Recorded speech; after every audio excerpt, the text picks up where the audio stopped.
इयत्ता 5वी जी शिष्यवृत्ती परीक्षा आहे तर याकरिता आता आपण अभ्यासाला सुरुवात केलेली आहे. तर सर्वात अगोदर यातील आपण मराठी या विषयाचा अभ्यास बघणार आहोत. त्यातील पहिला घटक आहे आपला उत्तरावाचक. यातील बघा पहिला उत्तरा त्यांनी दिलेला, पहिला आपण सोडून दिलेल्यातला बघणार आहोत, नंतर आपण सरावासाठीचा बघणार आहोत. बघा मी पहिला उत्तरा वाचते. सरस्वतीचा वर्ण चंद्रासारखा गौर आहे. तिच्या हातात अक्षरमाला, विना, अंकुश आणि पुस्तक शोभून दिसते. तिला विविध नावांनी संबोधले जाते. महाविद्या, महावाणी, भारती, वाक, सरस्वती, आर्या, ब्राह्मी, कामधेनू, वेदगर्भा आणि धीश्वरी, बुद्धिदेवता अशी तिची नावे आहेत. ही वाणी आणि विद्येची अधिष्ठात्री देवता आहे. ऋग्वेदात सरस्वतीचे नाव वाग्देवी असे आहे असं सांगितले आहे. सरस्वतीचे 3 स्वर्ग, पृथ्वी आणि अंतरिक्ष. सरस्वतीची स्थाने 3 स्वर्ग, पृथ्वी आणि अंतरिक्ष. स्वर्गातील तिचे नाव भारती, पृथ्वीवरील इला आणि अंतरिक्ष वाग्देवीचे नाव सरस्वती आहे. देवी सरस्वती संशयाचे निवारण करणारी आणि बोधस्वरूपिणी आहे. तिच्या उपासनेने सर्व प्रकारच्या सिद्धी प्राप्त होतात. ती संगीतशास्त्राची पण अधिष्ठात्री देवता आहे. ताल, स्वर, राग, लय यांची निर्माती आहे. सप्तस्वरांच्या द्वारा तिचे स्मरण केले जात असल्याने तिला स्वरात्मिका म्हणतात. 7 स्वरांचे ती ज्ञान देत असल्यानेच तिला सरस्वती म्हणतात. बघा सरस्वती देवीचं या ठिकाणी आपल्याला वर्णन या उत्तरामध्ये केलेलं दिसतं. आता प्रश्न, वरील उत्तरात सरस्वतीच्या किती नावांचा उल्लेख केला आहे? तर तुम्ही इथं दिलेले आहेत बघा किती नावं आहेत ती मोजायची आहेत. तर इथं त्यांनी स्पष्टीकरणामध्ये नावं दिलेली आहेत एकूण. तर एकूण 14 नावे आहेत, म्हणून उत्तर येतं आपलं पर्याय क्रमांक 3. पुढे, आपण सरस्वतीची उपासना करावी कारण आपण दरवर्षी पास होतो. आपणास सर्व सिद्धी प्राप्त होतात. तिच्यामुळे आपणास अंतरिक्षात जाता येते आणि ती पृथ्वी, स्वर्ग व अंतरिक्षात राहते. तर उपासना करावी का करावी? तर आपणास सर्व सिद्धी प्राप्त होतात. पर्याय क्रमांक 2. पुढे त्यांनी स्पष्टीकरण दिले, आपण सरस्वतीची उपासना केल्याने आपणास सर्व सिद्धी प्राप्त होतात, म्हणून पर्याय क्रमांक 2 हे योग्य उत्तर. 3. या उत्तरात पृथ्वीवर सरस्वतीला कोणते नाव आहे? तर बघा पृथ्वीवर कोणतं नाव आहे? तर इला इथं दिलेलं आहे त्यांनी. हे बघा पृथ्वीवरील इला आणि अंतरिक्ष वाग्देवीचे नाव सरस्वती आहे, म्हणजे इला. पर्याय क्रमांक 4. अशा प्रकारे हा उत्तर व्यवस्थित वाचायचा, म्हणजे त्यावर आधारित प्रश्न येतात. आता 3 प्रश्न आहेत, कधी कधी 5 प्रश्नही येतात आणि पैकीच्या पैकी मार्क आपल्याला उत्तरामध्ये मिळून जातात. आता बघा सरावासाठी आपल्याला त्यांनी दिले, त्यातले आपण बघूया सरावासाठीचे काही उत्तरे. पहिलं बघा, दिल्ली अकबर बादशहाची राजधानी. तिथे शंकर नावाचा एक ब्राह्मण राहत होता. त्यांचे वडील संस्कृतचे पंडित होते, पण शंकरला मात्र संस्कृत शिकण्याचा मनापासून तिटकारा होता. त्याला पाठांतर करणे आवडत नसे. त्यामुळे वडिलांनी खूप वेळेला समजावून सांगूनही शंकर जास्त शिकू शकला नाही. आपण खूप शिकलो नाही, पण लोकांनी आपल्याला पंडित म्हणावे असे त्याला वाटे. मग आता पहिला प्रश्न, अकबर बादशहाची राजधानी कोणती? तर दिल्ली. पर्याय क्रमांक 1 उत्तर. दुसरं, शंकरचे वडील कोणत्या विषयात पंडित होते? तर बघा शंकर नावाचा एक ब्राह्मण तिथे राहत होता आणि त्यांचे वडील संस्कृतचे पंडित होते, मग संस्कृत. पर्याय क्रमांक 3. आणि तिसरं, लोकांनी काय म्हणावेसे शंकरला वाटे? तर काय म्हणावेसे, तो खूप जास्त शिकला नाही, परंतु लोकांनी आपल्याला पंडित म्हणावे असे त्याला वाटते. पंडित. पर्याय क्रमांक 1 झालं. किती वेळात झाला उत्तर? 1 ते 2 मिनिटातच होतो. सोपा आणि छोटासा आहे. ठीक आहे. दुसरा मी वाचून दाखवते बघा. स्टेजवर उभी एक छोटीशी गोजीरवाणी मूर्ती, देखणे रूप, पाणीदार डोळे, चेहऱ्यावर प्रचंड आत्मविश्वास, वय अवघे 9 वर्षाचे. समोर उत्सुक मनाने बसलेला मोठा जनसमुदाय, जमलेले सारे संगीत दर्दी. काही चेहऱ्यांवर कौतुक, काही चेहऱ्यांवर नाराजी. तर एवढासा पोर काय वाजवणार म्हणून काही निर्विकार चेहरे. त्या प्रेक्षकात रांगेत बसलेल्या 2 व्यक्ती मात्र अस्वस्थ होत्या. चेहऱ्यावर ताण, मनात धाकधूक. त्या दोघांच्या नजरा लाडक्या निकोलेवर खिळलेल्या होत्या. त्या दोन्ही व्यक्तींनी संगीत क्षेत्रात मोठे होण्याची स्वप्ने आयुष्यभर बाळगली, ती पूर्ण झाली नव्हती. आज त्यांचा छोटा निकोलो स्वतः केलेली धून वाजवणार होता. आईवडिलांचे अपुरे स्वप्न साकार करण्यासाठी त्यांचा लाडका निकोलो जाणकार संगीतप्रेमींसमोर उभा होता. त्याच्या चेहऱ्यावर आत्मविश्वास होता. चिमुकल्या हातातील तो व्हायोलिनवर फिरला, नाद झंकारला, सूर उमटले, वातावरण संगीतमय झाले. प्रेक्षक नादब्रह्मात न्हाले. 9 वर्षाच्या निकोलोने हजारो प्रेक्षकांची मने जिंकली. आता बघा त्यांनी काय विचारले आपल्याला, निकोलोच्या चेहऱ्यावर कोणते भाव दिसत होते?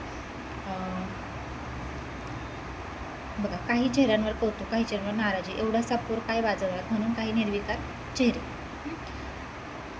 तर इथं दिले बघा त्या दोघांच्या नजरा लाडक्या निकोलवर खिळलेल्या होत्या. चेहऱ्यावर ताण, मनात धाकधूक. बघा इथं उत्तर आहे त्याचं, इथं दिलेलं आहे. त्याच्या चेहऱ्यावर आत्मविश्वास होता. चेहऱ्यावर कोणते भाव दिसत होते? तर प्रचंड आत्मविश्वास. पर्याय क्रमांक 3. निकोलाचे वय किती होते? इथं आहे बघा, अवघे 9 वर्ष, म्हणजे पर्याय क्रमांक 1 9 वर्षाचे.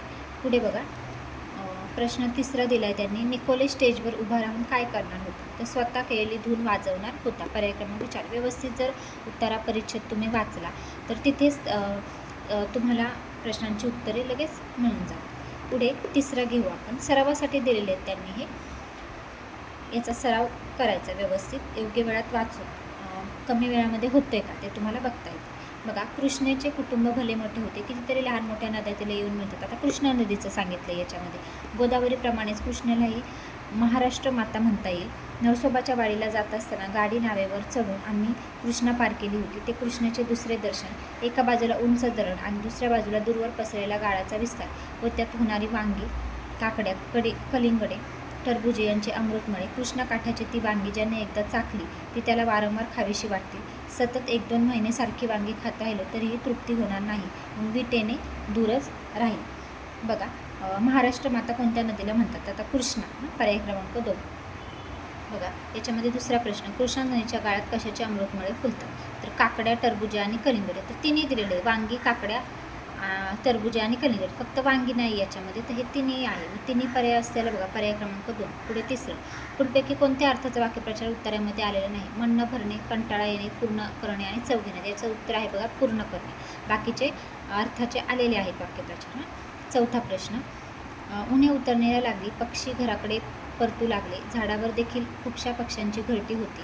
त्यांनी जेव्हा परतल्यावर पाहिले की ती एक आगंतुक पाहुणा आपल्या झाडावर आरामात विश्रांती घेत बसला आहे, तेव्हा अगोदर ते तर बिचकले. मग तो पाहुणा बोलतो का हे बघायला हळूहळू त्याच्या भोवती घिरट्या घातल्या, किलबिलाट केला, पण चेंडू कसला बसतात, तोंडातून चकार शब्द त्याने काढला नाही. त्याला वाटले आपण गप्प राहिलो म्हणजे आपल्याला निरुपद्रवी समजून कुणी त्रास देणार नाही. तर बघा, फेब्रुवारी 2018ला आलेला आहे हा उत्तारा स्कॉलरशिपला. बघा, प्रश्न पहिला त्याचा, पाहुणा झाडावर येण्याची वेळ कोणती आहे? तर उन्हे उतरण्याला लागली, पक्षी घराकडे परतू लागले आणि झाडावर देखील खूपशा पक्ष्यांची घरटी होती. त्यांनी जेव्हा परतल्यावर पाहिले की आगंतुक पाहुणा आपल्या झाडावर आरामात येऊन विश्रांती घेत बसला आहे. तर कधी? तर बघा, उन्हे उतरण्याला लागले म्हणजे संध्याकाळी. पर्याय क्रमांक 3. आगंतुक पाहुणा कोण आहे? तर कोण आहे आगंतुक पाहुणा? इथं दिलेलं आहे त्यांनी.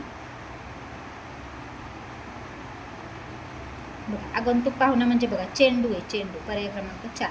तिसरं, पुढीलपैकी कोणत्या शब्दाचा समानार्थी शब्द उत्तरात आला नाही? बघा, त्रासदायक. समानार्थी शब्द विचारले. अतिथी. अतिथी तर आहे म्हणजे आगंतुक पाहुणा. त्याच्यानंतर अतिथी म्हणजे पाहुणा. द्विज म्हणजे पक्षी.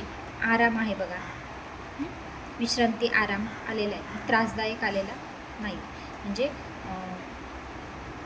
पर्याय क्रमांक 1. ठीक आहे. आता आपण 5वा उत्तरा एवढा बघूया. मायेला 2 महिने होते. तिच्या आईला या तिघांनीही शिकून स्वतःच्या पायावर उभं करायचं होतं. मायेचे वडील सतत आजारी असत, त्यामुळे आईलाच कष्ट करावे लागत. तिने दुसऱ्यांकडे कपडे शिवून अर्थार्जन केले, खूप कष्ट केले, पण मुलींच्या शिकण्यासाठी काही कमी पडू दिले नाही. प्राथमिक शाळा महानगरपालिकेच्या असल्याने शाळेचा खर्चाचा प्रश्न नव्हता. त्यातून मायाने शिष्यवृत्ती परीक्षेत यश मिळवले होते. मायाने खूप जिद्दीने अभ्यास करून इंजिनिअरिंगला प्रवेश मिळवला. तिचे दैदिप्यमान यश म्हणजे ती विद्यापीठात प्रथम क्रमांकाने पास झाली.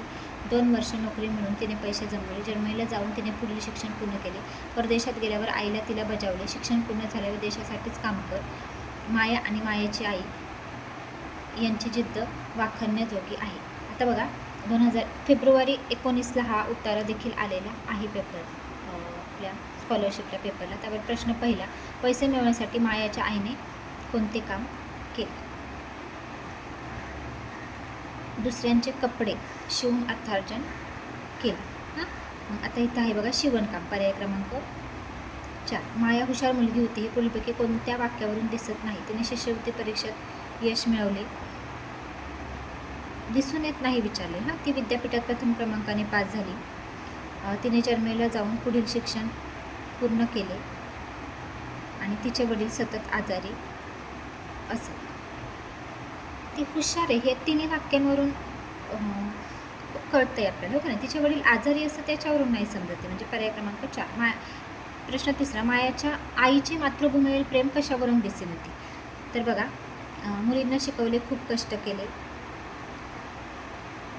की हे बघा इथं परदेशात गेल्यावर आईने तिला बजावले, शिक्षण पूर्ण झालं, देशासाठीच काम कर. आणि माया आणि मायाची आई यांची जिद्द वाखाणण्याजोगी आहे. बघा, मुलींना शिकवले, खूप कष्ट केले, मुलीला देशासाठीच काम करायला सांगितले, मुलीला शिक्षणासाठी देशाबाहेर जाऊ दिलं देशाबाहेर, परंतु देशासाठीच काम करायला सांगितले. म्हणजे पर्याय क्रमांक 3 उत्तर येईल याचं. अशा प्रकारे आपण उतारा वाचन आजच्या या व्हिडिओमध्ये पाहिलेलं आहे.